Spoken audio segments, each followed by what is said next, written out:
If you could remove one source of pain in your life, just one, what would it be? That question gets at something deep. For most of us, it isn't theoretical, it's personal. It's no surprise that one of the most common critiques of Christianity centers on this issue. It goes like this: if God is all loving and all powerful, why is there so much pain? And the logic is simple. If God could remove it, he should. And if he doesn't, perhaps he can't or won't. And yet pain is not the exception. It is the common experience of every human life. Revelation offers us this promise: he will wipe every tear from their eyes. There will be no more death or mourning or crying or pain, for the old order of things has passed away. If you've been around church for a while, you've probably heard these words before. But have you ever asked why there's such good news? It's because pain is real. It matters.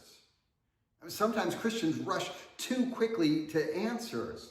We quote promises like God works all things for good, as if the experience of grief itself were a sign of a lack of faith. But that's not Christianity. This promise exists precisely because pain matters to God. And a day is coming when he will remove all of it. If you're in the middle of suffering now, that might not sound like good news. It may feel like God is indifferent, and his response is just wait.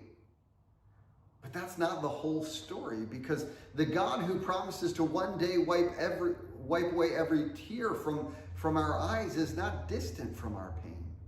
The God who makes that promise is the one and the same God who has already stepped into our suffering. In John 11, we witness Jesus weeping in response to the pain of Mary and Martha at their brother Lazarus' death. Then in Luke 22, we read of Jesus enduring such anguish in the Garden of Gethsemane that his sweat was like drops of blood falling to the ground. God is not unfamiliar with grief or pain. Before he wipes away every tear, he first steps into them. Jesus doesn't just weep over death or endure pain and suffering. The very reason he came was to go to the cross to defeat it. And here's where we need to be so careful. The Bible doesn't treat pain as the deepest problem.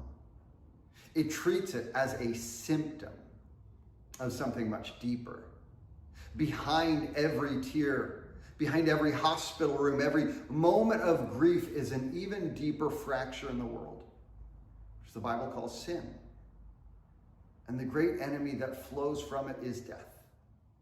Which means if God is going to truly deal with our pain, he can't just comfort us in it.